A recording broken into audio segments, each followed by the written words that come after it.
evening to all of you.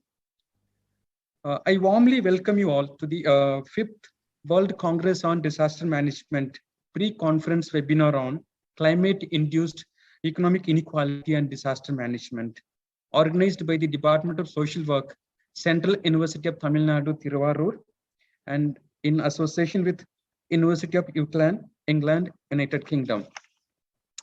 The present webinar is the follow-up of earlier programs organized by the Central University of Tamil Nadu, Thiruvarur on COVID-19 and disaster management as part of the extension activities. We had a wonderful opportunity to with the World Congress on Disaster Management team to be collaborated with this particular event too. This session will bring together today's program experts from 4 important nations to discuss and explore the problems related to climate change, economic inequalities, and disaster management. The focus on innovative solutions, role of multi-stakeholders participation, trans-disciplinary research in disaster management. Furthermore, the current program shall be addressing the issues related to role of multi-stakeholders participation, empirical evidences, and evidence-based practice on dealing with the climate-induced economic inequalities and innovative interventions guidelines. The current webinar is expected to add value to the existing knowledge and literature and understanding and contribute to the ongoing discourse on climate change, disaster management, and economic inequalities. I would like to forward to you, I would like to have you on this board for the wonderful experience. With these words, I welcome you all. I sincerely hope today's webinar will be a great platform to debate and discuss issues related to climate-induced economic inequality and disaster management. I hope all the participants will benefit from the academic presentations. On behalf of the Central University of Tamil Nadu, Thiruvarur, India, and most important, the team of World Congress on Disaster Management 2021, it is my privilege for me to welcome you all once again to the webinar. Stay safe, healthy, keep learning. Please follow COVID-19 protocol. Thank you. Thank you so much for the wonderful opportunity. Over to you, Ashwati. Thank you, sir, for the warm welcome. Today, we have the most respected Professor Dr. M. Krishnan, Honorable Vice Chancellor of Central University of Tamil Nadu, is a renowned biotechnologist and joined Central University of Tamil Nadu as Vice Chancellor in 2021. Before taking over as Vice Chancellor of Central University of Tamil Nadu, he served as Vice Chancellor of Madurai Kamaraj University. He was also Professor, Department of Biochemistry, Central University of Rajasthan during 2016-2019. He was the Dean of Central University of Rajasthan during 2018. He has served as the Chairperson, School of Environmental Sciences, Bharatidasan University during 2010-2016. Professor and Head, Department of Environmental Biotechnology, Bharatidasan University during 2003-2015. A well-known academician in his field, is also an able administrator who held various academic and administrative positions during his tenure. He was nominated by ISRD as an organizing secretary to conduct the conference on invertebrate reproduction and development in India.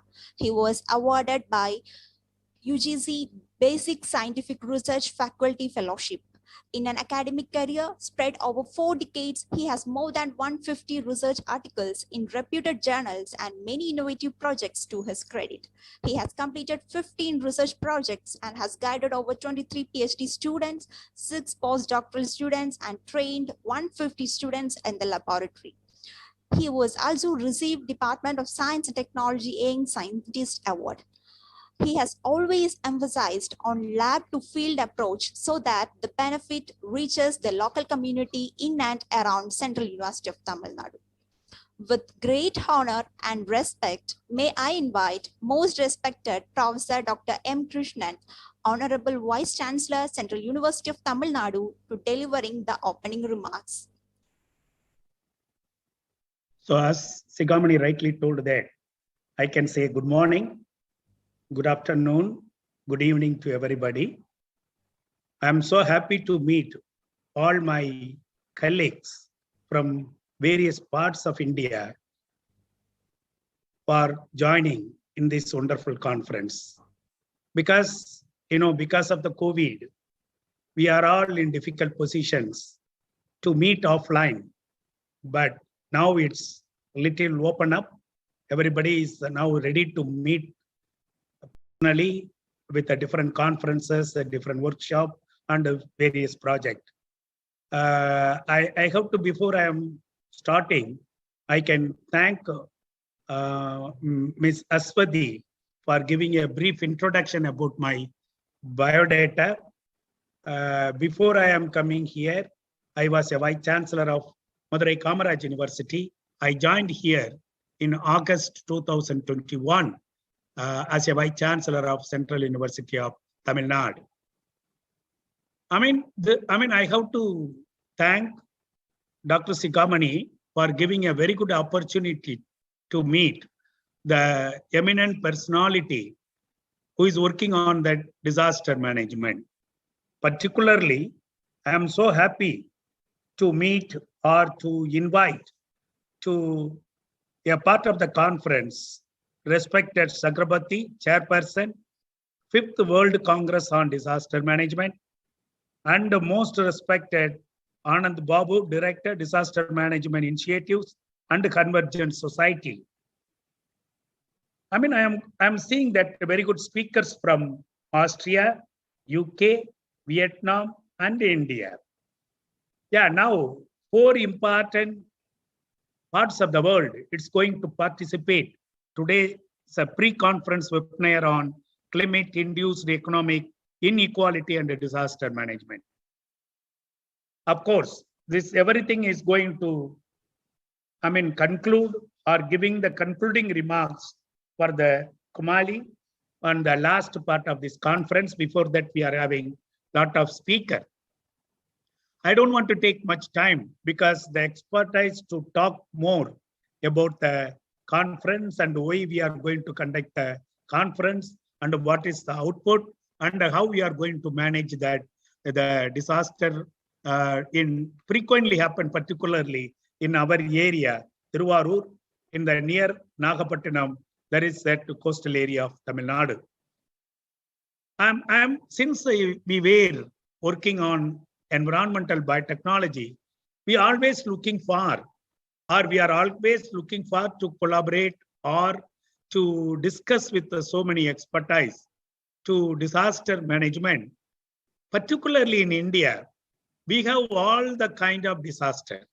For example, we have that cyclone, we have that what you called the CO2 level increase, and also we have that the hole in the ozone layer, and the gases are, the green gases are coming out. So we have every, aspects of we are discussing about the disaster and how it's going to happen. Particularly this year, we have to talk about how economy is going to, take it very carefully because of the disaster. 2 things I have to tell or I have to register here. One thing, there is a very important meeting at Glasgow, UK to discuss about that disaster management and also what are the steps we have to take in different parts of the world. But particularly when I am reading that the discussions, the major discussion was going on. The disaster impact is not equal to each and every country. There are a lot of variations in the disaster or that impact of disaster in the country. Definitely, if you have the variation in the disaster impact, then the economy is going to play a major role. For example, I don't know how many of you people know about that my place, particularly the university where is situated, it's the Thiruvarur, where we have the Central University of Tamil Nadu. It's very near to Nagapattinam, and also it's very near to that holy place called Annai Velanganni. But one particular thing I want to tell about it. But recently, we got that heavy rain, unexpected rain in this area for the last 2 weeks. Even sometimes we are getting that 21 centimeter of rainfall in this area. What happened? Immediately, even 1 lakh hectares of paddy is affected by the rainwater accumulation in the paddy field. So imagine that 1 lakh hectare of paddy field is going to affect by this heavy rain. What is hope happen if you have the tsunami in this area?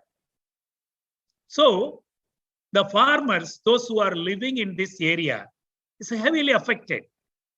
Their economy is completely going down. Even though that central government of India and state government of Tamil Nadu wanted to do something, giving some amount of money to the farmers, definitely it is not enough to manage their life where they are living in Tiruvarur or Nagapattinam. So my dear participants, we have to think about it, the economy on agriculture, the economy on industry. Why I'm saying that industry, last 4 or 5 days, that water enter into all the industries in Chennai, and that they lost almost all the production.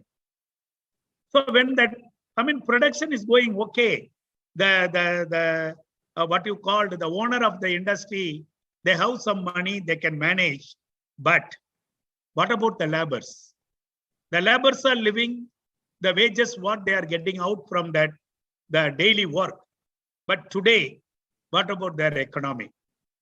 So like that, if I am talking about it, the particularly fisher community in the coastal area of Nagapattinam, Rameshwaram and Thoothukudi, where they are not going for the fishing catching of fishes for the last 2 or 3 weeks, where they can.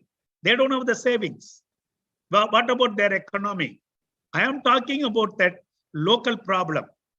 If you are reflecting this one, right, how the economy of that particularly the government of Tamil Nadu and the government of India is going to what you called affected by this type of things.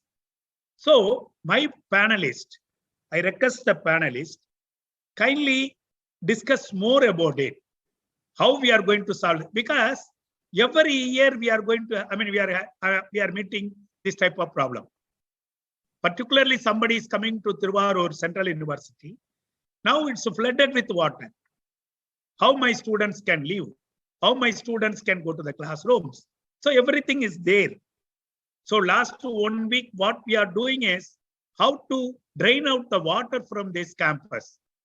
So this is the situation we are having. Even we have a small level of rain. But when we are going to have a heavy rain like tsunami, what it's going to happen? So this is the thing I want to tell about my panelist. So as rightly every leader is saying that higher education is not going for only giving the job. Higher education is not only to get the salary. Higher education is not only to get that a high position.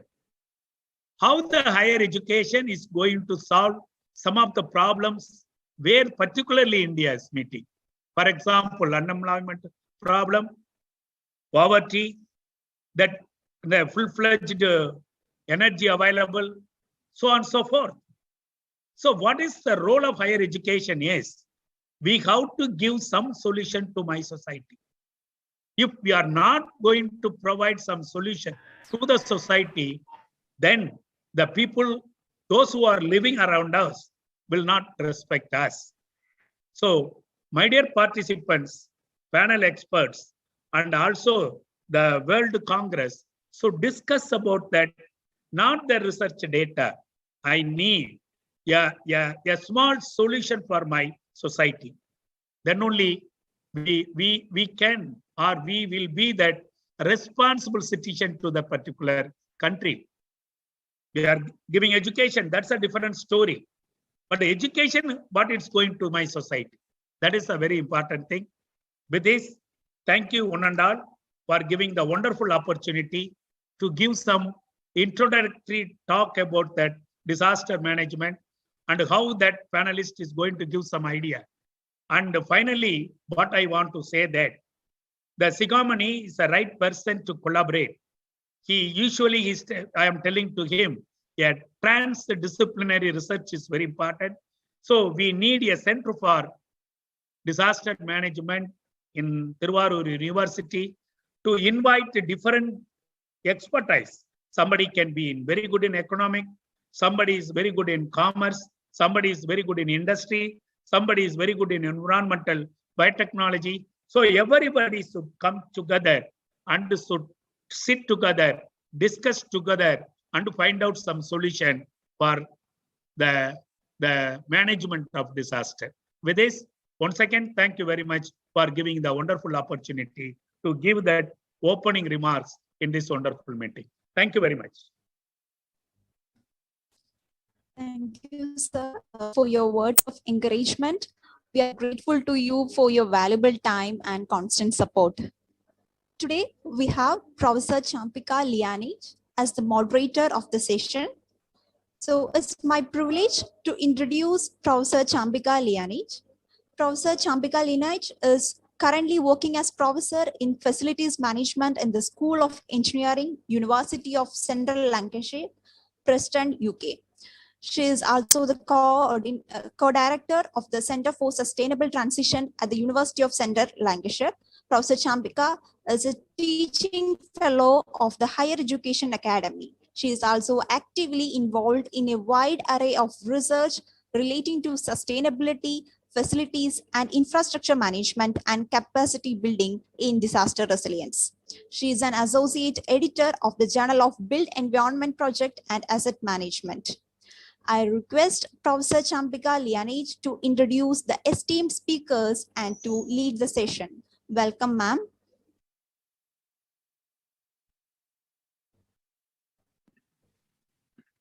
Hi, Champika, are you there?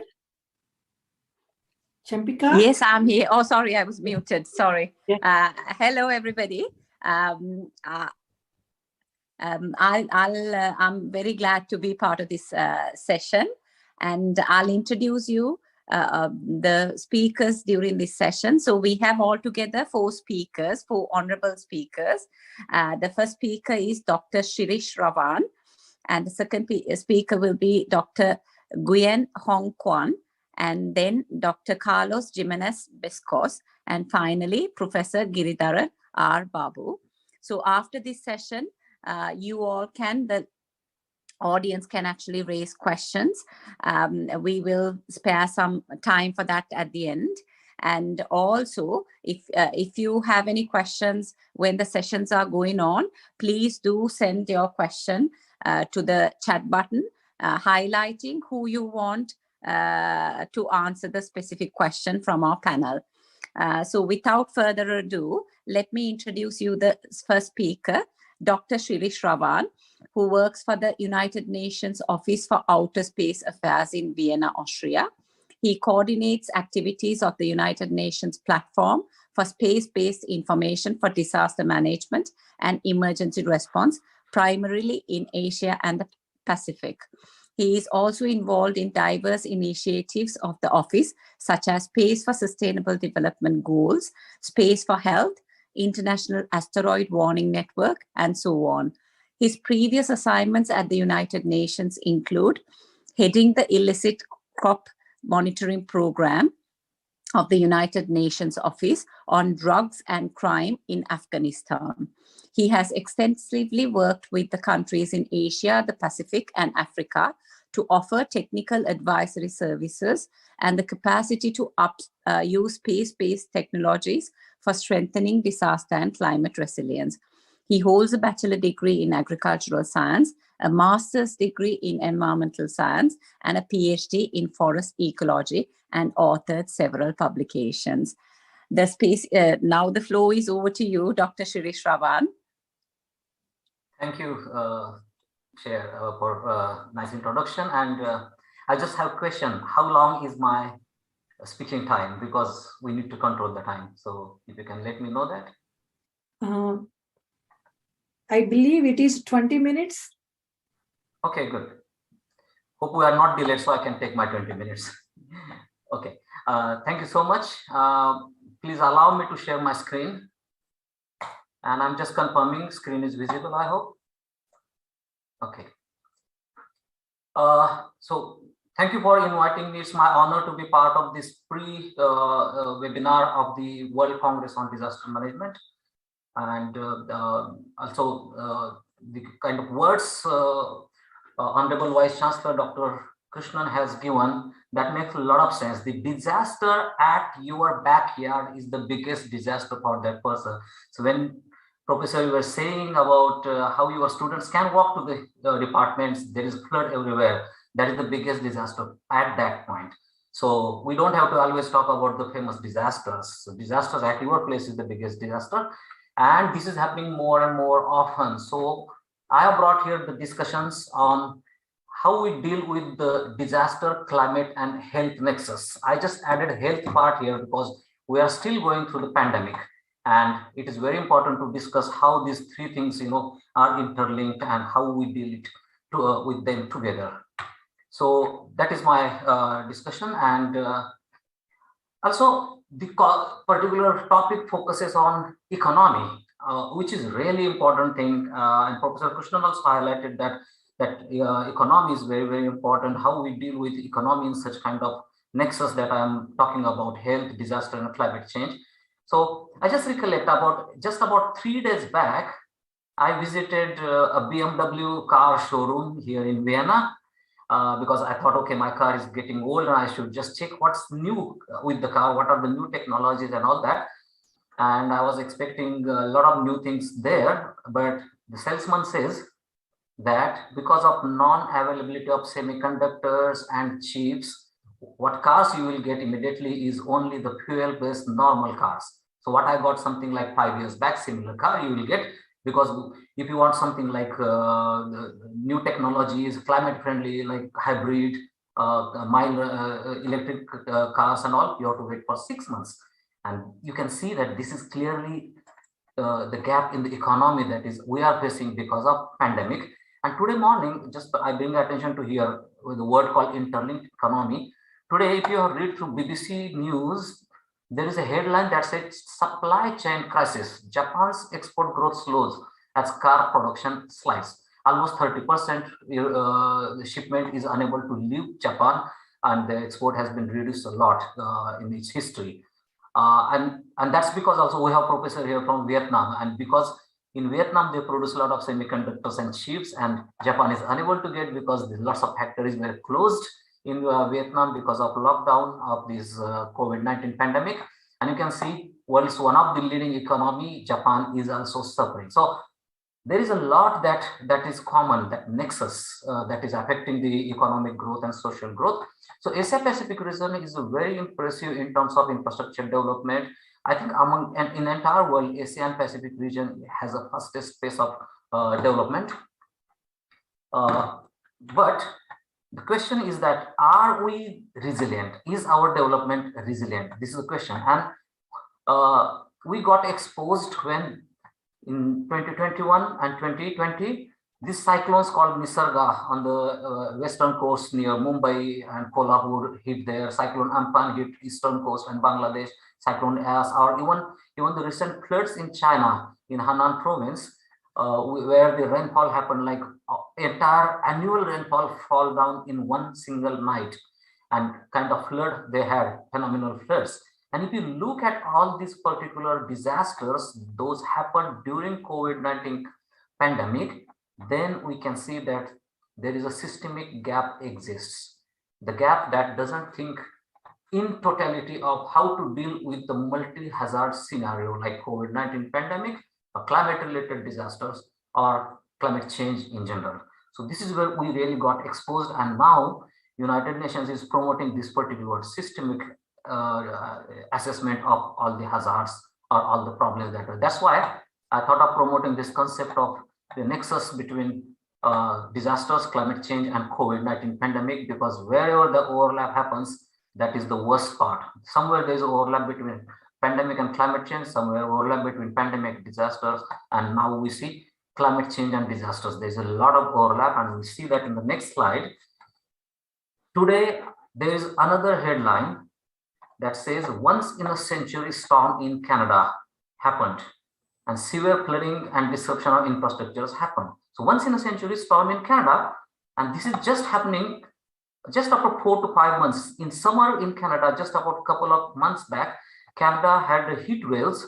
Also, that was once in a probably century, and it recorded some 500 deaths. Can you imagine 500 deaths in Canada? Previously, okay, we see people died in Bangladesh, or people died in some part of poor countries in Dominican Republic or Chile. But now you see even the developed countries are also not spared. The fury of climate change is felt by developed countries, or so-called the resilient countries.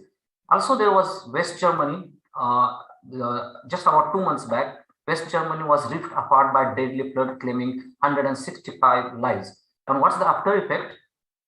West Germany, this deadly flood generated more than 40,000 tons of waste or junk, which is equivalent to 40 years of junk for that region in general.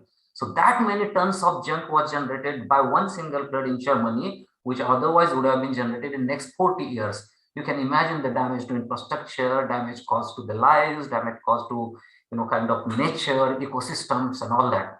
So that is the reason now that people are really thinking seriously that what is triggering the social and economic inequalities. It's not simply the disasters are triggering, it's also economic problem, it's also climate change. These are the things that is triggering the social and economic inequalities. So let's look at the factors. What is that really, what is compromise? Where the disaster and climate resilience is often compromised. So there are a few factors I have listed. These are also given in some of the United Nations documents.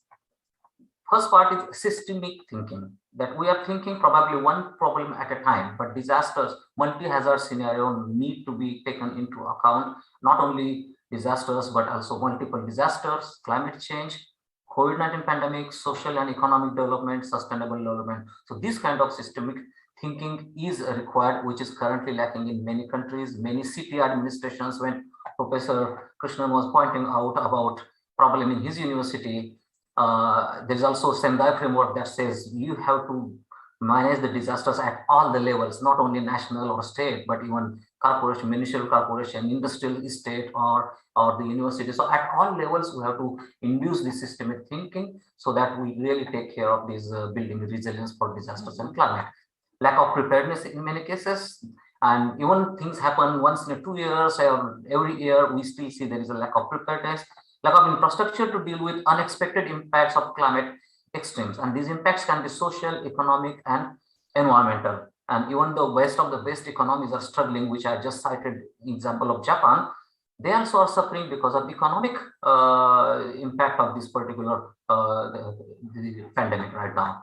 So then lack of planning across multiple stakeholders, because it's such an interdisciplinary topic that we really need best of best coordination. And for that, we can use the best technologies available today to deal with coordination of the stakeholders. And the last important part is comprehensive multi-hazard risk assessment when planning and developing infrastructure. Any development that we undertake, it should be done by taking into account multi-hazard risk assessment. And global statistics otherwise also tells the same thing. You can see here that statistics 20 years before 2000 and statistics 20 years after 2000. So if you combine these statistics, you can see after 2000, 20 years, it shows huge increase in climate related disasters, like floods are increased a lot, storms are increased a lot. There is no mention of heat waves here, but there are more and more heat waves happening now. So that circle can also be added here. So it's very, very clear that disasters now arising from climate extremes, they have increased significantly. And of course, the report that was published in August 21 by United Nations, UNEP, it's issued the code red for humanity. And currently there is negotiation going on COP26, which is uniting the world to tackle the climate change. They are discussing these things seriously, because now you see the examples we talked that even developed countries are not spared by the impact of climate change. So world is getting more serious. It is no more a problem of a developing countries or poorer countries or less vulnerable countries. Even the best economies and most resilient countries are also now getting hugely affected with climate extremes and its disasters. So coming to some technological part, how we can deal with it. So one of the things I wanted to tell you here is we have some mechanism at United Nations. It is called High Level Political Forum on Sustainable Development. And this is where at ministerial level, every 2 years, the ministers of all the countries in the world, they go to New York at United Nations and they report the progress on sustainable development goals or 2030 agenda for sustainable development, which is very important for all the countries. Even India's development plan or NITI follows the 2030 agenda for sustainable development. I can see impact of sustainable development goals and its indicators and targets in different plans that government is bringing out. And this is happening all over the world. And high level political forum at ministerial level basically takes care of, reviewing the progress and commitment of all the countries.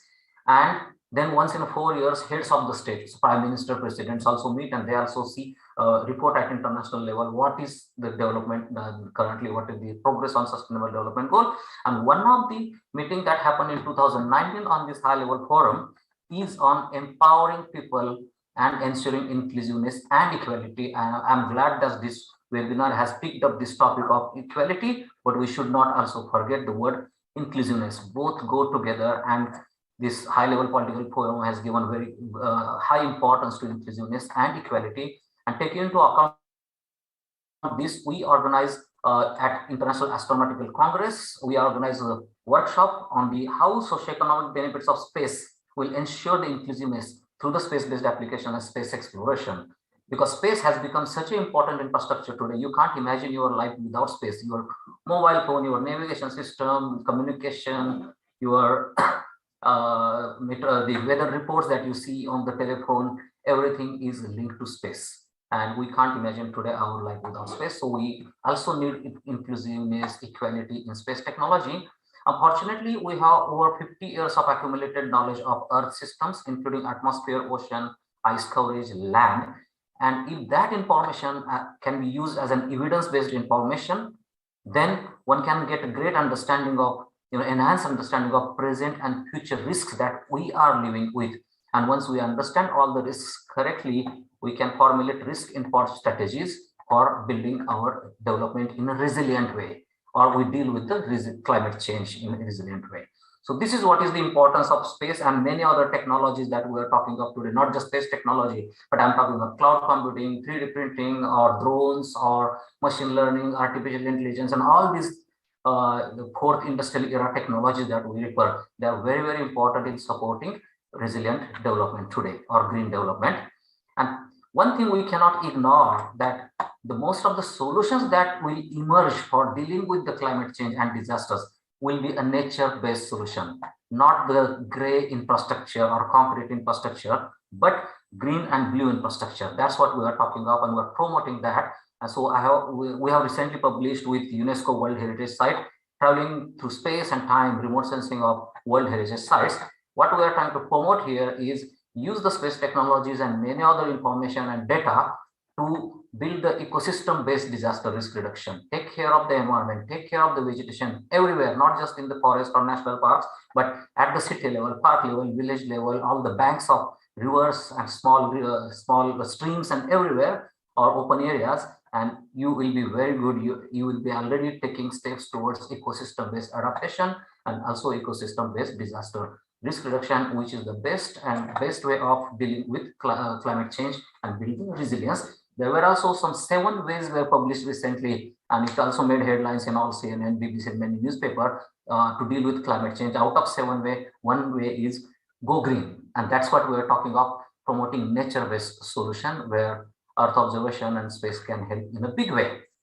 Another important point I would want to mention is include indigenous knowledge. We are losing indigenous knowledge in a huge way because indigenous people are normally restricted to the smaller habitats in some forests or some high hill areas, but they have a lot of knowledge and they grow a lot of food that is probably very nutritious and very useful for maintaining the global health, contributing to health and dealing with building resilience for endemic and pandemics. But these indigenous people, the knowledge is not captured, and slowly it is disappearing because it is passed from generation to generation, not well documented. So United Nations Food System Summit, launched on 3rd of September, is now taking care of how to build the resilient food systems. They are talking there are 5 key action areas, and one action area is also talking about building the resilient food systems, and that's where it is talking about the climate change, how we are losing biodiversity triggered by the climate change, how that biodiversity can be restored by conserving the food systems or making more ecological way of producing the food. And so we launched something called Indigenous Knowledge Research Infrastructure during that summit, where we are promoting basically state of Earth observation with lots of other fourth industrial or frontier technologies. We are promoting this infrastructure, and soon we are looking for a lot of partners to be on board with this particular initiative. And also there is a relationship between indigenous knowledge and disaster risk reduction. So next report on global assessment report for disaster risk reduction, it will come in 2022. We are publishing a comprehensive chapter on how we can integrate indigenous knowledge and state of art earth observation solution for Sendai framework implementation. Sendai framework is the key disaster risk reduction framework that everyone knows. And then I'm talking of, I think I'm almost near my conclusion after one more slide. We also should talk about the space and pandemic. And recently we published, team of myself and some more authors worldwide, we published in Nature the topic title, Can Space-Based Technologies Help Manage and Prevent Pandemic? So space is not to be just seen that it is directly used, but there are a lot of indirect uses also. So what we are trying to promote that, astronauts have the biomonitor suit, and their entire body parameters, their temperature, oxygen level, heartbeats, and lots of other parameters get monitored when they wear that particular suit or that jacket. Now, these kind of jackets can be downscaled, downgraded to health workers on the front line during the pandemic, or people who are evacuating, people affected by disasters. In India, when some cyclone comes, millions need to be evacuated. And those people who are on the front line, if we have the biomonitors for them, then we can save their lives also, because nowadays evacuating someone during COVID-19 pandemic, keeping the isolation, social distancing is very, very difficult. Of course, when space technology contributes a lot, there are proven applications in teleepidemiology. And you know that people now in the rural areas can just get the advice from the doctors, experts sitting in somewhere in the city hospitals. Previously, it was very difficult with the telemedicine. You need a special infrastructure, both with all social media, WhatsApp, and all these now development in the IT. Teleepidemiology has become very, very clear. Virtual care, a lot of space spin-offs that medicines that are developed for astronauts that are useful during the pandemic. So that's how it supports the One Health approach. Also, mental health is very important. The astronauts have to stay in the capsule, space capsule somewhere for 6 months, or International Space Station, they spend 6 months. So when they are alone there and they can't see the green areas, they can't go out for a walk, or they can't play sports, how they manage their mental health? A lot of lessons can be learned from the space astronauts, and those lessons can be plowed back during the disasters. When people are evacuated, there are a lot of psychological trauma they undergo and all that. Or during the pandemic, when as the lockdown happens, people also suffer from mental health. So those benefits can be plowed a lot. So what is important is to take these lessons and use to introduce mechanisms that people can access the space technology, lessons learned, and can be used during the pandemic. So these are some of the important points from the space perspective.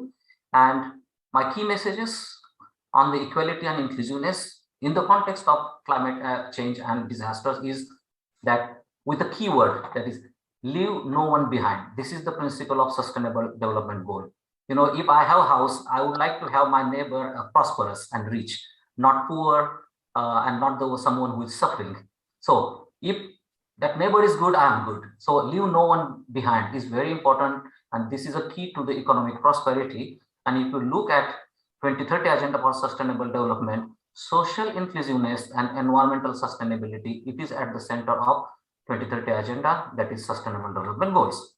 And when you look at the Sendai framework for disaster risk reduction, resilient and inclusive infrastructure is crucial for meeting the targets of Sendai framework.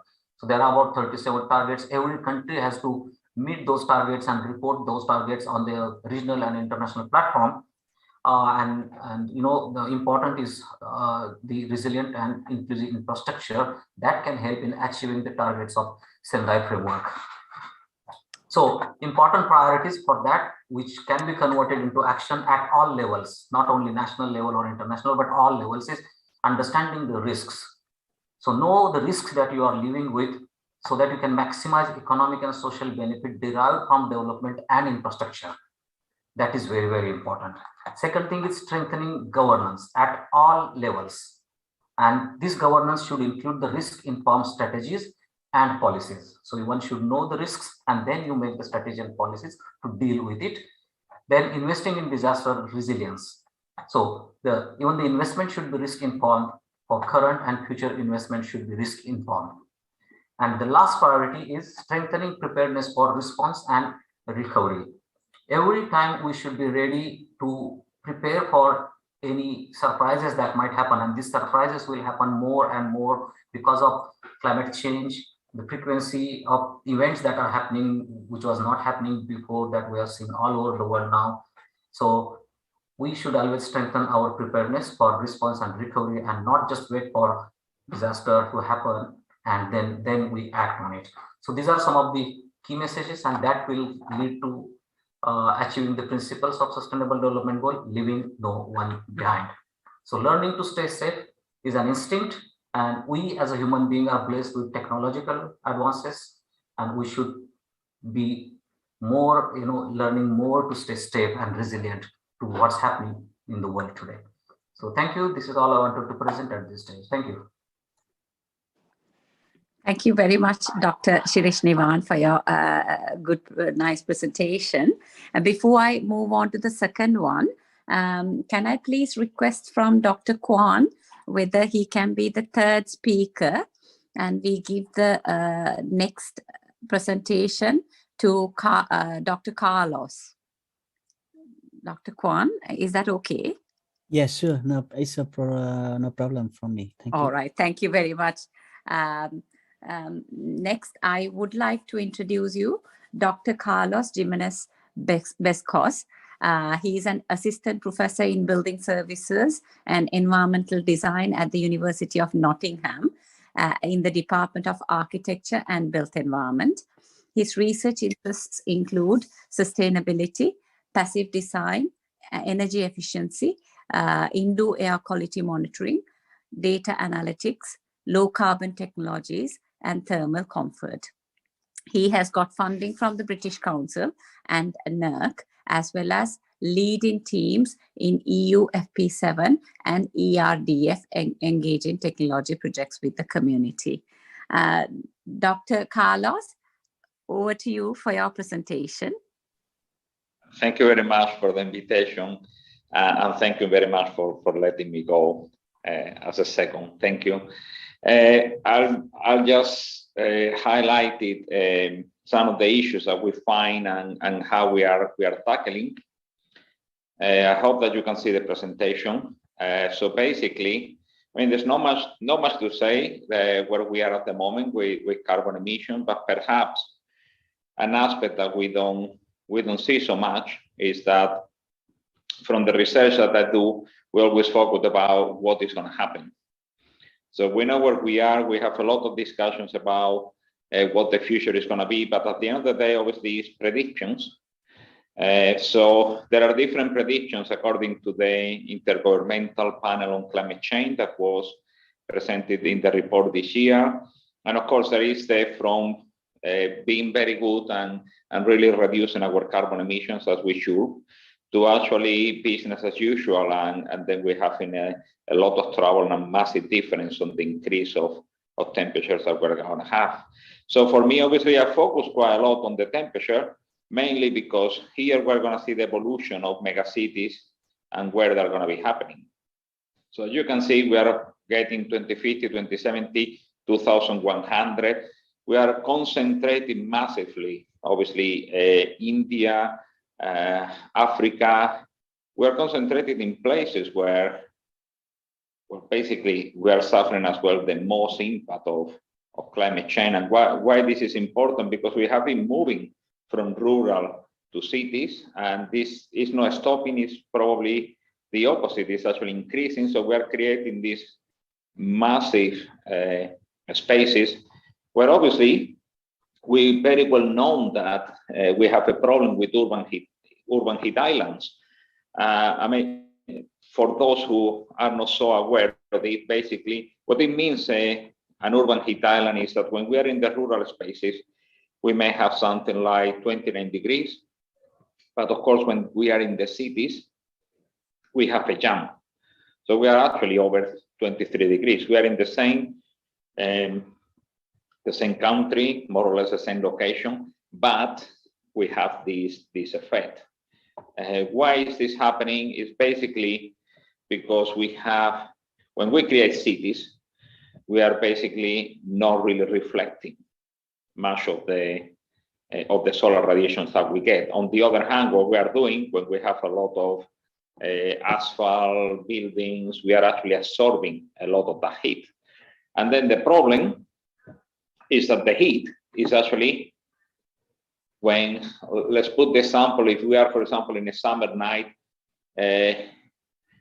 the heat that was stored in the road, the heat that was stored in the buildings start to go into the air. So basically, when the night arrives, instead of cooling down, it's actually continuing the same temperature. Again, we have massive examples of this happening. On top of that, we've got traffic.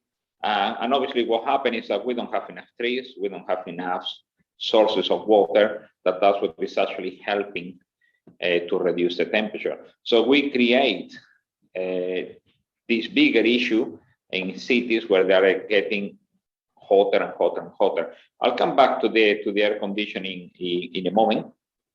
So what are the consequences? I mean, they always say one picture speaks for 1,000 words. I mean, you can find millions of pictures like this. This is our reaction. So it's getting warmer, it's getting hotter. I mean, even nowadays in UK, you start to see people complaining of overheating. And of course, our reaction is, let's go and buy air conditioning. Okay, obviously this is completely inefficient. And this is a lot of craziness because, to be honest, heat moves from A to B. So if I'm cooling inside, it means that I'm heating more outside. So basically, I'm actually increasing the overheating, the urban heat island effect, and then obviously, if I'm starting using cooling, I need to use more energy, and hence I'm going to be creating more CO2 emissions. Okay, so we are actually going into a vicious circle where it's just increasing all the time. But what is important? Well, I think we saw already in the first presentation that we have a problem with extreme temperature, we have a problem with heat wave, and I think it was very nicely pointed. I mean, climate change and disaster management is not something just in a few countries in the world. It's basically concern all of us. So this is what happened in 2003 when we have a heat wave across Europe, and you can see in France, well, obviously Spain is hot, yeah, but not to those levels, but it went all the way to France. So basically, we were having, in some cases, more than double the deaths that should have happened because of the heat wave. This is increasing, and we are seeing it this year as well. There was a heat wave in Europe, and it's non-stop that is going to be the process. So what can we do to reduce urban heat island? Well, options are obviously things like having green roofs, because it helps to provide that kind of evaporation that we want to have, and reducing the use of water. In some conditions, I mean, this is actually my village in South Spain, where we painted everything in white, and the main reason is because of the albedo.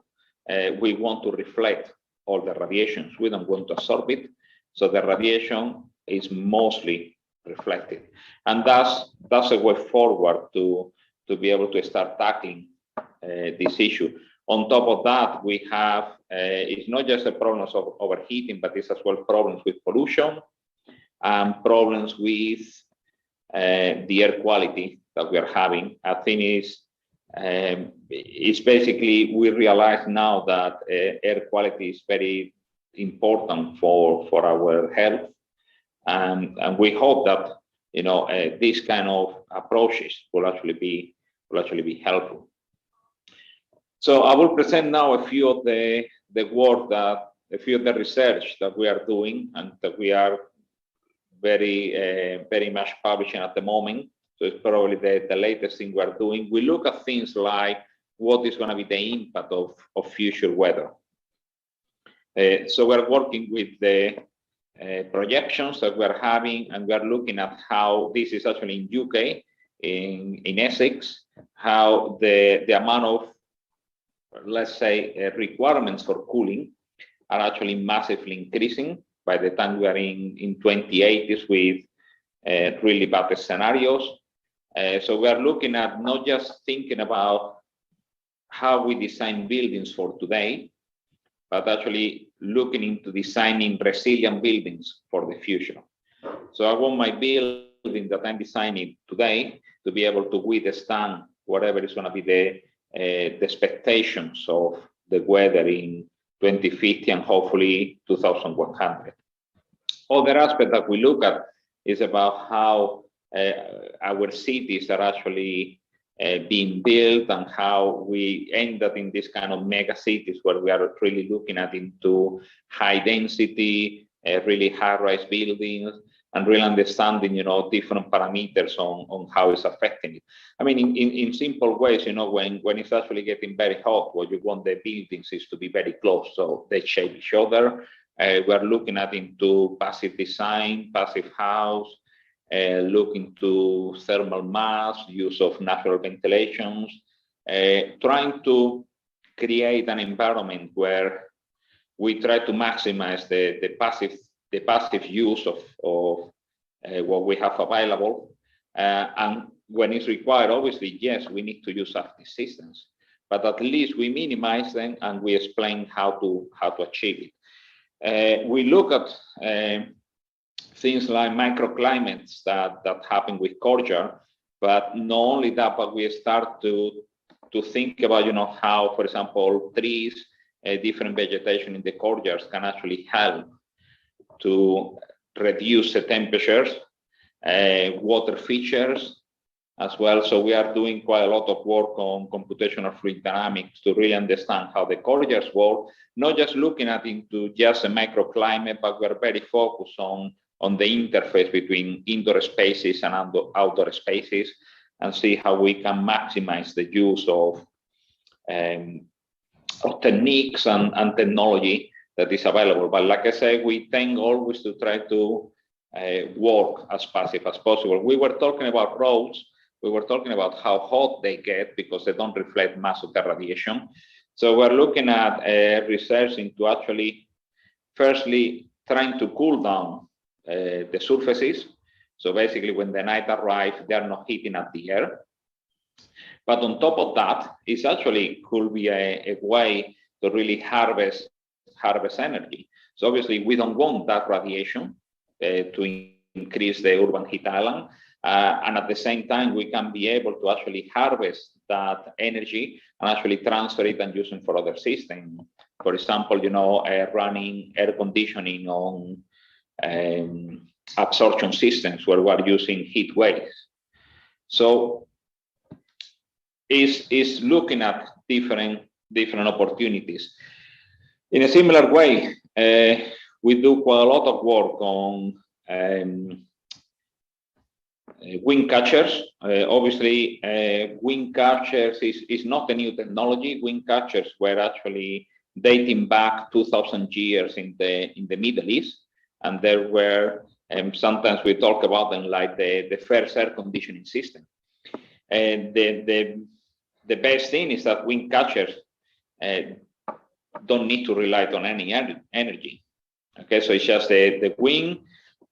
What we're trying to do now is that what we're trying to be feeding is into, different utilizations.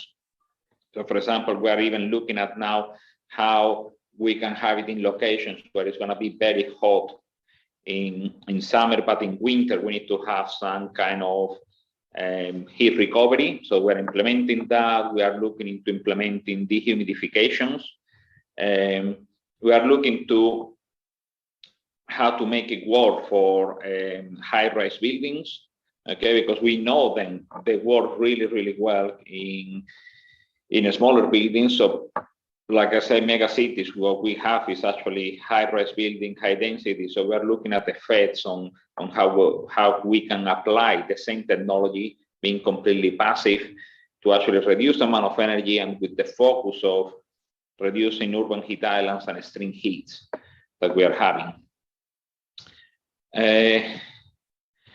But I think the most important aspect is actually not to forget that wherever we're designing, and we tend to, as engineers, we tend to focus quite a lot on the environment.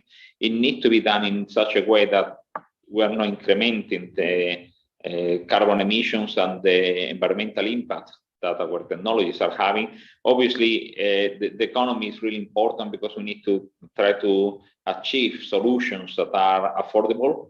We have, certainly in Europe, we have a massive issue to retrofit the building stock, and we would like to do that as efficient as possible, so we don't need to be retrofitting all the time. Obviously, for me, what is really important is the aspect of society, because at the end of the day is us, is people, is human beings. What we need to be working and make sure that they are not suffering. But one thing that we apply massively is actually the cultural aspect of sustainability, because not the same solutions don't work everywhere, but at the same time, we tend to look at quite a lot into vernacular architecture, where we can actually understand what it was learned through trial and error over a huge number of years to work in those locations, and we can think about how we can apply it nowadays with better technology and better knowledge that we can have nowadays. So just before I finish, obviously a big thank you to all my students who basically are looking into how we can solve all these problems, and we can look at into avoiding a massive issue, because at the end of the day, we are heating. The question is, are we going to manage only to increase 1.5 degrees, or it's going to get even worse? Okay, the answer is in our hands, and we are the ones that need to think about how to reduce it. So thank you very much for having me today, and I really appreciate it. Thank you. Thank you very much, Dr. Carlos. Next, I'm very happy to introduce Dr. Nguyen Hong Quan. He's an associate professor at the Vietnam National University in Ho Chi Minh City.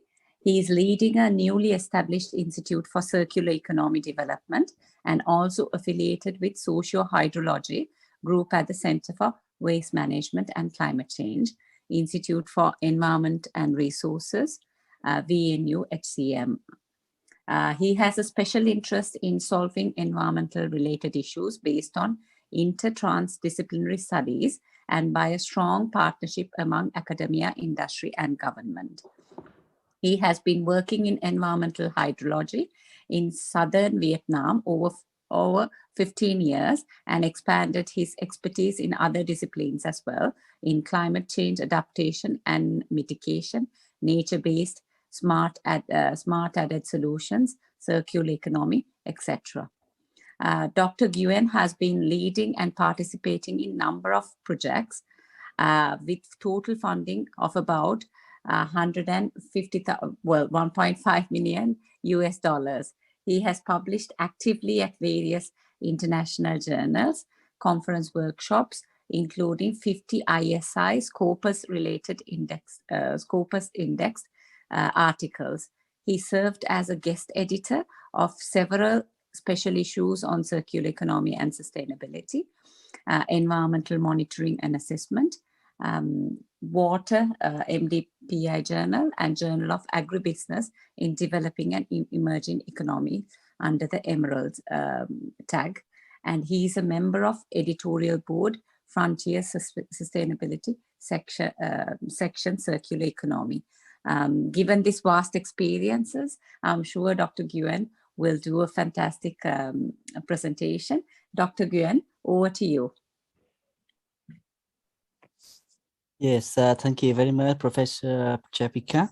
And yeah, and thank you also for the organizer, Professor Krishnan from Central University of Tamil Nadu, and especially also to Professor Komali for inviting me to join this great event. I'm very honored to join with the renowned speakers in this panel discussion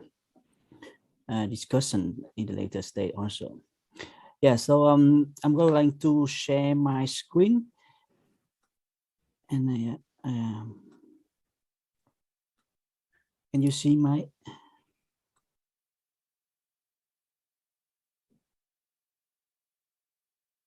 Can you see my screen?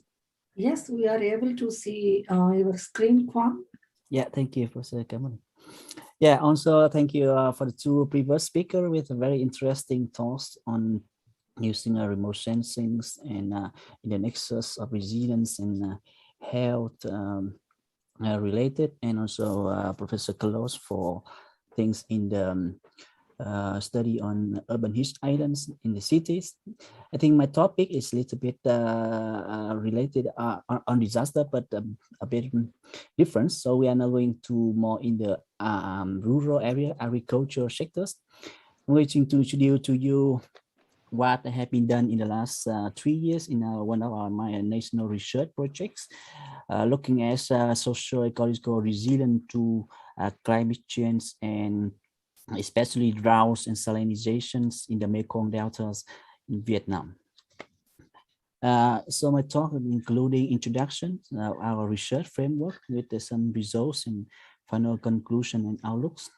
But first, also want to introduce you our university. I'm based in Vietnam National University, which is Eco Ministry University in Vietnam, meaning actually our chancellor is equal to a minister in Vietnam, and we did report directly to the prime minister, meaning that actually we are not only the research teaching university, but also had a mandate on supporting socio-economical development plans of the country, especially in southern Vietnam.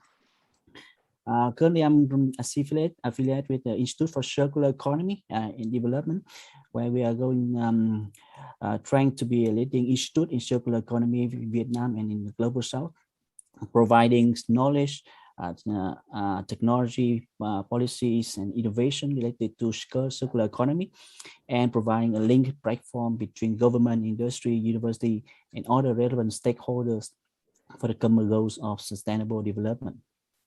Now I'm going to introduce you about the Mekong Delta, which is the third largest delta in the world. It's but it's a bit low, of course, in the delta. Most of the area is lower than 1 meter from above the mean sea level, and they are also very vulnerable to land subsidence and sea level rise. It's the home of 20 million people living in about this and the delta of 40,000 square kilometers. It's also very diverse in terms of biodiversity. We have over 5 Ramsar sites in Vietnam, and especially agriculture is the most important sectors in Vietnam, because we have 90% dry export come from the Mekong Delta, and also about 70% of food and 65% of aquaculture. And yeah, so we export a lot of product to the world, especially rice. We are second up to India and third in aquaculture. Yeah, so the Delta have a lot of opportunities. We have a lot of attention from the national leaders, support from national community, and we are requiring to transform agriculture to adapt climate change, yeah, and also to the development of the country. So, for example, here you see the resilient, the resolution 120 was in 2017, which is about sustainable and climate resilience in development in the Mekong Delta. And we are adopting on how to live and adapt with climate change, sea level rise, and also looking at ecological conservations, and also living with different different change in terms of flooding, in terms of droughts related. And there's also a lot of motivation in implementing to respond to the solution. And also we have now an opportunity of exploitation of internet communication, ICTs, in information technology, and the revolution of technology 4.0. But of course, the Mekong Delta, I think also in others delta in the world confront with a lot of issues. We have here drought and salinization, urban flooding, impact of upstream development, especially water withdrawal from upstream hydro infrastructures, and also water transfer to other areas, other regions in upstream. And we have problem with land subsidence, river and coastal bank erosion, also problem with water pollution and ecological imbalance. And of course, we have problem with climate change, sea level rise. And urbanization and mitigation progress is also affecting the out migrations in the Mekong Delta, people leaving the Delta to urban areas like here in Ho Chi Minh cities. So there are quite a number of issues here. And in general, the Mekong Delta is highly dynamic and complex. There's still the mismatching in plannings and implementations in terms of visionings and real practical implementations. And most of study are still multi or disciplinary, is have limited in inter or transdisciplinary. So we have a limited in a holistic perspective or even project implementations. So that is the lack of holistic and analytical framework. I'm going to share with you what we talk about the Delta, and especially looking at the framework in relation to the framework of social ecological system, because this is how the Delta is very dynamics, and the interaction between the people and natures is very strong. And in this, from Ostrom, this social ecological system are composed of multiple subsystem and internal variable within this subsystem. And of course, at the multiple levels, and to analogs and to organism composed of organs and suborgan tissue and the cell or protein. And there is quite some framework related that we can use to explore the complex and complexity of the social ecological system, including, for example, sustainable livelihood framework, where they're looking at different capitals and how it linked to the livelihoods strategy or livelihoods outcomes. Others like the linkage between social ecological systems in the view of ecosystem services. And there are some other maybe simple framework like the NIPSER, or more complex framework to investigate the system. So it can be from the governance, ecocentric, or vulnerability, or iterative framework. And we are also interested into seeing the resilience. Yeah, so we have the resilience is the combine of different components, including self-organization, learnings, and adaptation, which is, I think, very well known from Hollings and others. Now I'm going to introduce you our national research project, which is about agriculture transformation in the Vietnam Mekong Delta in adapting to sunlight and droughts in the Mekong Delta. In this project, we have two key objectives: is to identify sustainable livelihood framework models, given constraint of water, lands, and socio-economical developments, and to investigate how to upscale opportunity to selective livelihoods models.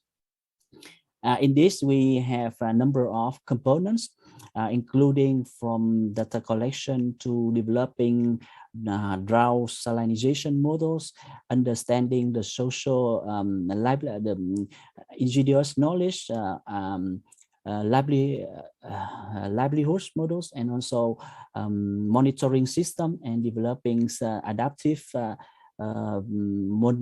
livelihoods model for the areas.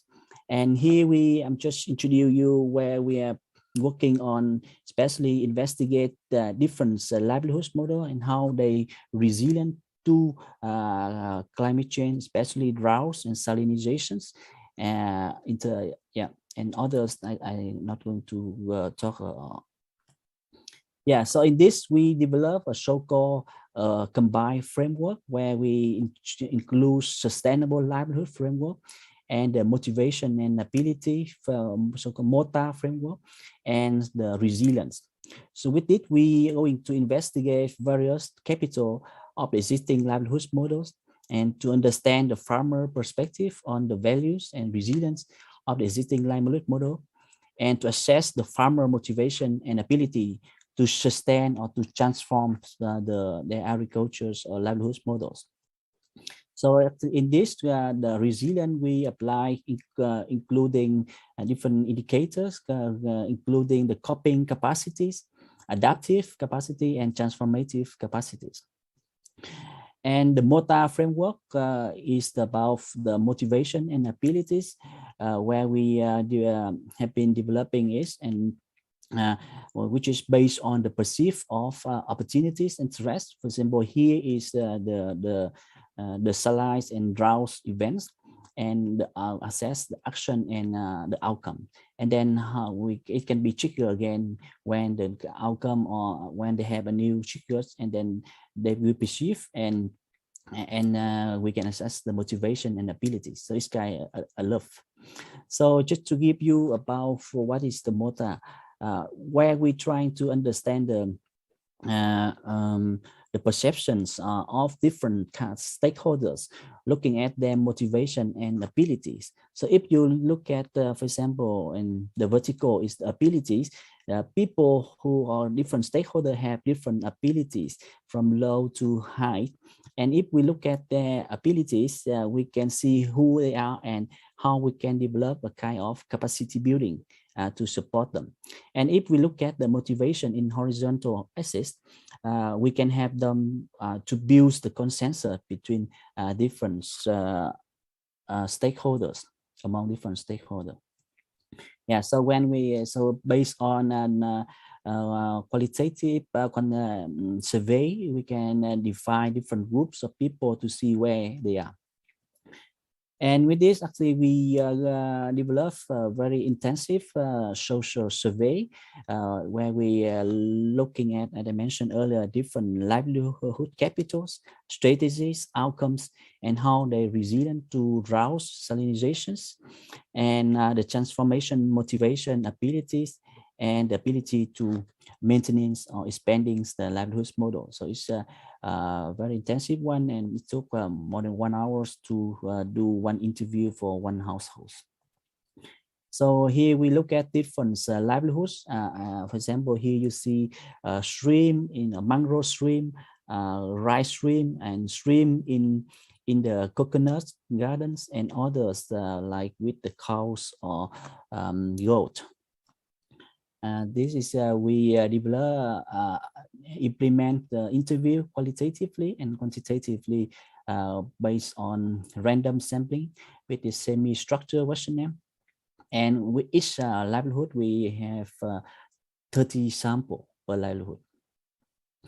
Yeah, that's just an example of how we develop or analyze our data for different capital, from natural capital to physical, financial capital, and social human capitals. For this one is mangrove shrimp models. And we also analyze the resilience of mangrove stream to different parameters, including weather, market, water pollution, disease, labors, and also fake medicines. So we see the decrease in water pollution are the most risk factor, and the farmers are less concerned about weather, but they are more on fake medicine and also human resources. So this is how we map the motivation of and ability of different of farmer of different livelihoods models. Like here we have rice, coconut, shrimp, coconut, pomelos, or organic coconut and rice shrimp. And we see the strong motivations, especially with the rice, but other they have quite low motivation to change. So the farmer, actually we also understand that because the farmer is the Mekong Delta is now getting old and old, and actually the motivation of the farmer to transform their livelihood is very limited. Actually, this will be also one of the key limiting factor of agriculture transformation in the Mekong Delta. And so this we also apply this to see the motivation and ability of different communities in terms of the institutions, technicals, and feasibility, and we can grouping the farmers group into different. And we can also apply it to see the motivation and ability from for government's perspective. Here we look at their motivation and ability to different agriculture strategies, either agribusiness or adaptation to salinities. And you can see the government from Department of Natural Resources or Department of Agriculture and or Department of Investment Planning. So they see quite a bit diverse from their perspective. Yeah, also we looking at one of the very key solution here in the Mekong Delta. I think also in many delta is developing the water infrastructures, and actually the water infrastructures change a lot of the capitals of, for example, from natural capital, but also on physical capitals and others. And actually these change are not really well adaptive by the local farmers. So actually what we have been is already published in different journals. Yeah, so I'm come to my conclusion that understanding the socio-ecological system is very important to provide holistic perspective on the life and the future environmental complexity and dynamic. Actually, our initial findings here show the complex of the dynamic of the socio-economical system, and it must be very careful considering agriculture transformation and developments.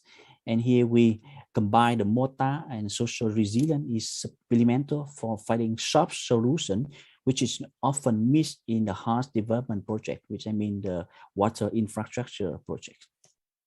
And we also want to further team up interdisciplinary group to work on the real case of social ecosystem in the Mekong Delta, and also looking at different scale from small to the whole Delta scale.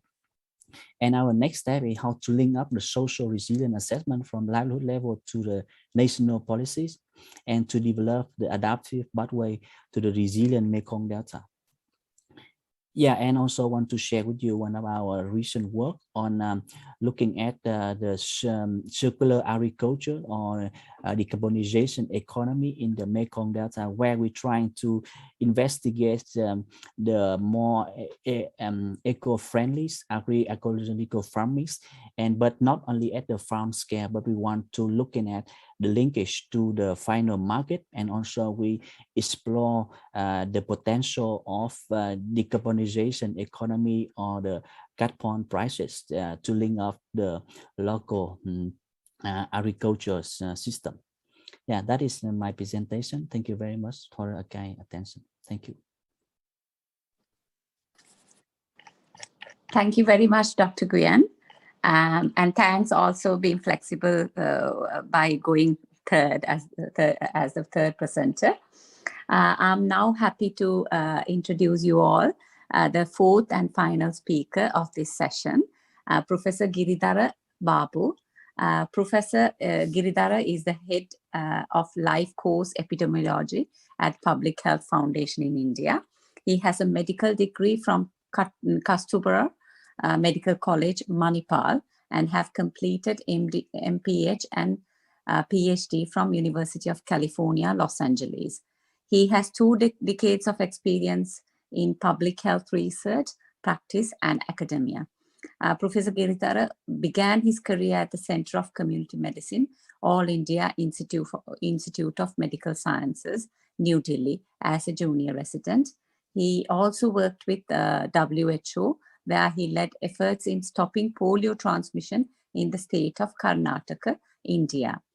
Professor Giridhara has been awarded the prestigious intermediate and now the senior fellowship of Wellcome Trust DBT India Alliance to start and expand a cohort study in Bangalore, Karnataka in India. With that introduction, Professor Giridhara, I'm very happy to introduce you and open the floor to your presentation, please.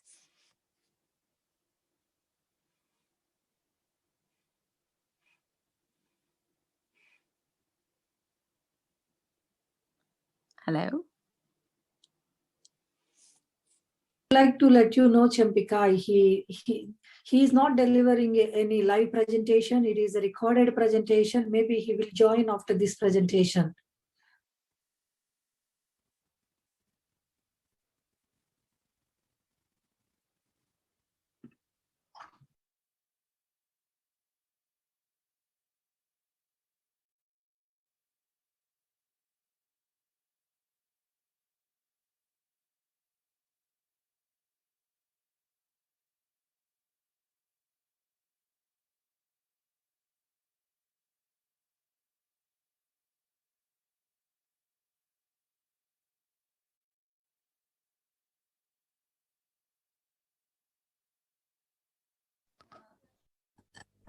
How is it?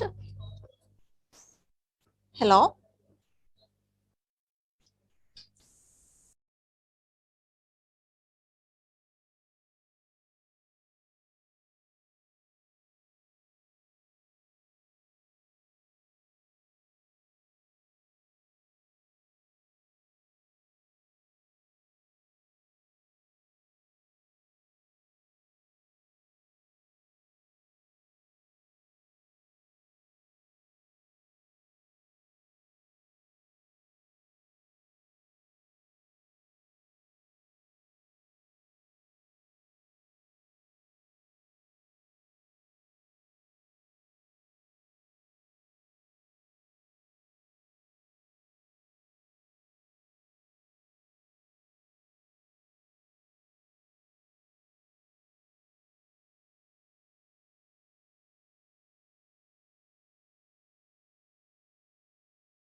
Okay. Hello, everyone. At the outset, I sincerely thank Dr. Sigamani Paneer and also the Honorable Vice Chancellor of Central University and all my esteemed friends and colleagues who have invited me to speak regarding climate-induced economic inequality and disaster management. To understand this, which is a very complex process, Does climate change lead to economic inequality, or does economic inequality predisposes people to greater adversities due to the effect of climate change? So this is bidirectional, and it's also a result of several other structural inequities. Together, they lead to extreme conditions during the disasters. Economic development definitely impacts several vulnerable communities and countries all over the world. During the natural disasters such as flooding, landslides, or windstorms, there is greater health impact, also socio-economic impact on these communities. And this is varied across different regions. Different countries, especially the countries with poor socioeconomic status and less development in terms of the overall socioeconomic infrastructure, they are at greater risk. Even within countries, the regions with poor socioeconomic indicators suffer more. There is abundant evidence already available in terms of how tsunami leads to loss of wages and there is greater unemployment, and it's a vicious cycle. Similar evidence is available from Vietnam and Ethiopia in terms of how countries have sort of gotten into a trap where this one thing leading to another, disasters leading to greater inequities. Further, these inequities making them more vulnerable for disasters.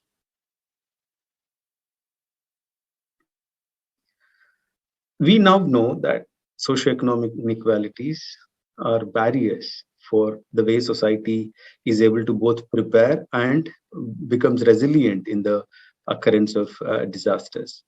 This is evidenced by a high number of deaths and the morbidity in the developing countries compared to the developed countries.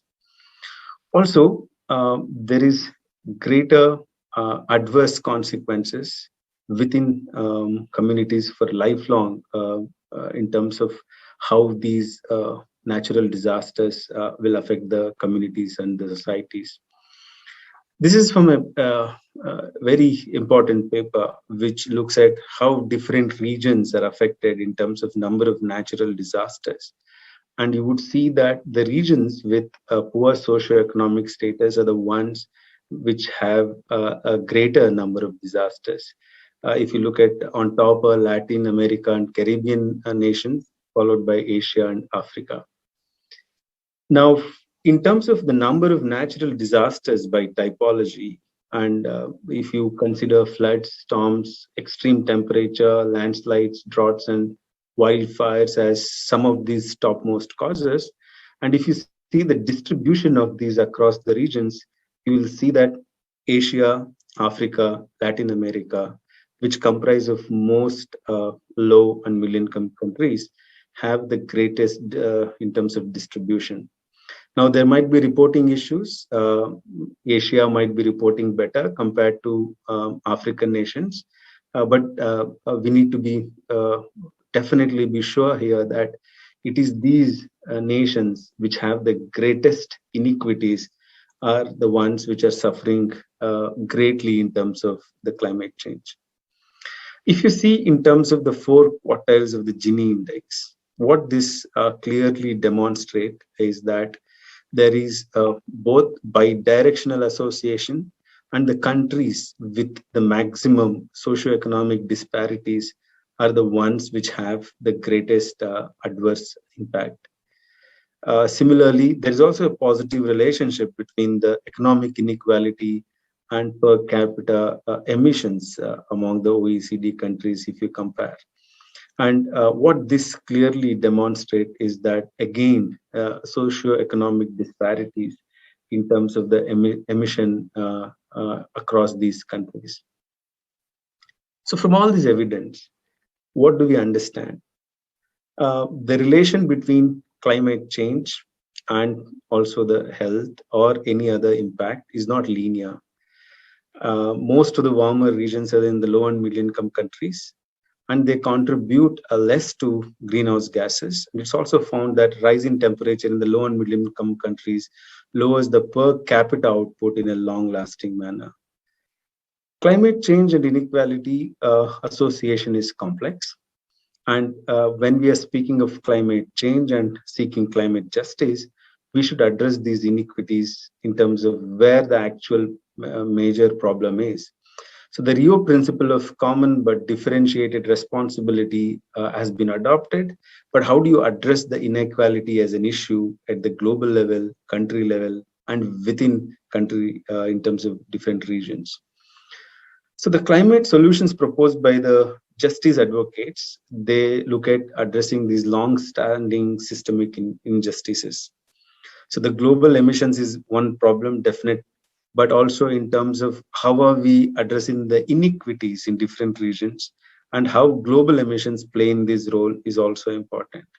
So you cannot isolate looking at one issue from ignoring the inequities point of view.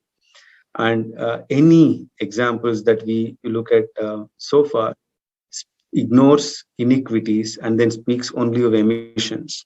And this is increasing in the recent past, where almost the countries are being blamed for what's happening in terms of the emissions.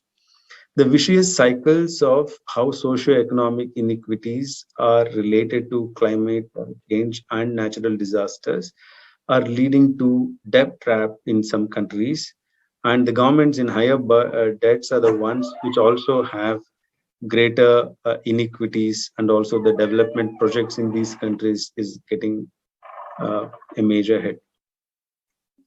So the impact of climate change induced social inequality needs to be understood, and then also in terms of mitigating these measures, what actions can we take, that has to be re-examined in a completely newer perspective.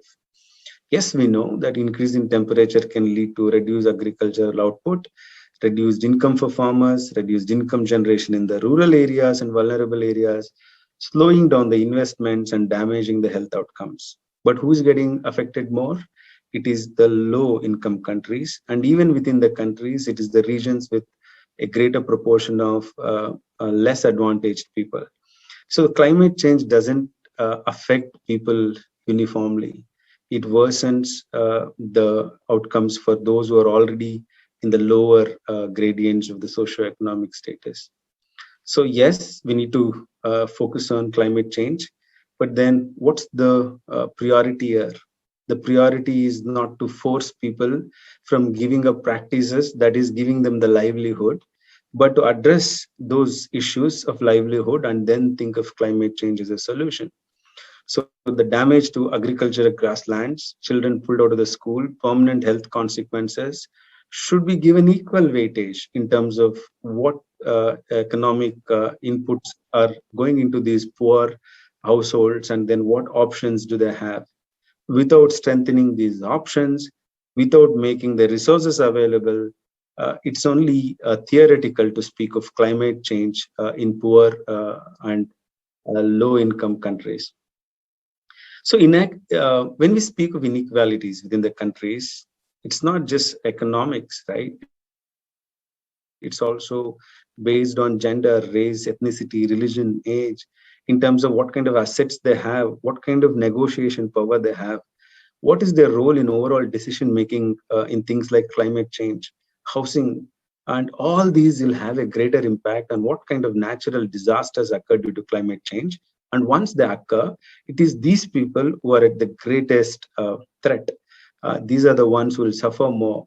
And all these barriers that I explained, whether it be gender, race, people who are on the lower or disadvantaged status are the ones who will suffer more and for a longer period.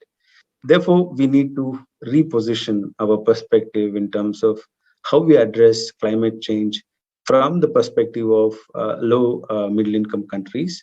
As I said, it's both bidirectional. Those who are in this status having greater adversities, and also how they suffer because of these natural disasters as a result of climate change. And speaking of this, if you assess the relationship between the economic impact of historical global warming And if you want to assess in terms of what happened to rising temperature, wealth, and cumulative carbon emissions, and you will see that there is greater increase in the cumulative effect in those countries where the per capita GDP is higher. So there is a narrative which is being built that countries with the, especially China and India and some of the developing countries contribute more. But you look at this graph, the evidence is on the contrary. For a real long time, it is the developed countries which have contributed to climate change. And now we cannot blame the countries who are trying to at least reach in terms of aspirations of livelihood to cut down on the very activities that give them the basic food and water and shelter for millions of people within these countries. So country level economic impact of historical global warming, if you see, the worst affected therefore are the poor nations, low and middle income countries as a result of what the developed countries did. And when it comes to mitigation, it is these countries which have been asked to make changes because there is already a different phase in which the developed countries are there. The same thing happens even within countries. Probably the cities will adopt better methods and they'll have higher affordability. Rural areas and remote areas will suffer more and suffer for a very long period of time. So does climate change increase inequalities? Of course, yes. And we have seen in the evidence from the earlier thing. And does those who are already in greater disadvantage suffer more? Answer is yes. So first, inequality increases the exposure of the disadvantaged social groups to the adverse effects, as we saw in the initial set of slides.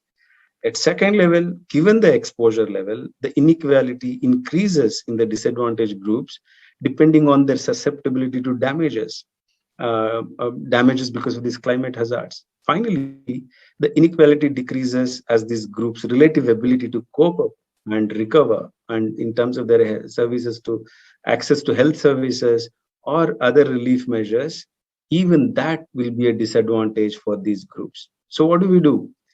We need to focus on multidimensional aspects of inequality, not just see where the emissions are coming from, but in terms of who are at great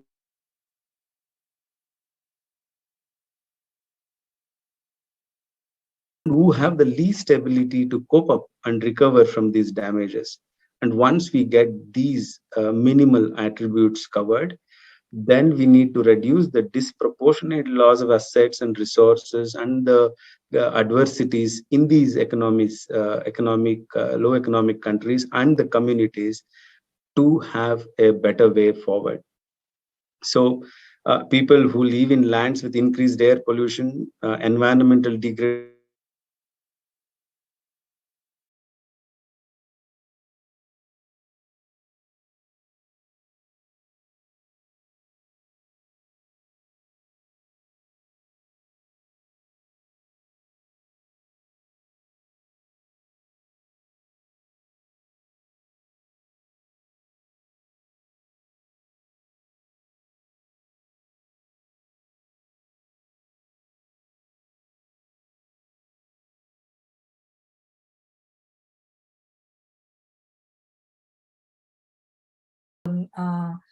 Ashwati. Champika, please go ahead with our things. Yeah, no problem. Ashwati, so we don't have any question and answer session. So any audience members, if you have any questions to raise for the expert panel who have actually presented four very good presentations that are quite in depth, please do forward it to the panel chair or the speakers if you have their email addresses. So given the time limit of this session, we are already running out of time, I suppose. I will now hand over to Komali for the final concluding remarks. Over to you, Komali. Thank you so much, Champika, for your excellent chairing activities. So now I am going to give you some conclusion marks. I am not taking that much of time.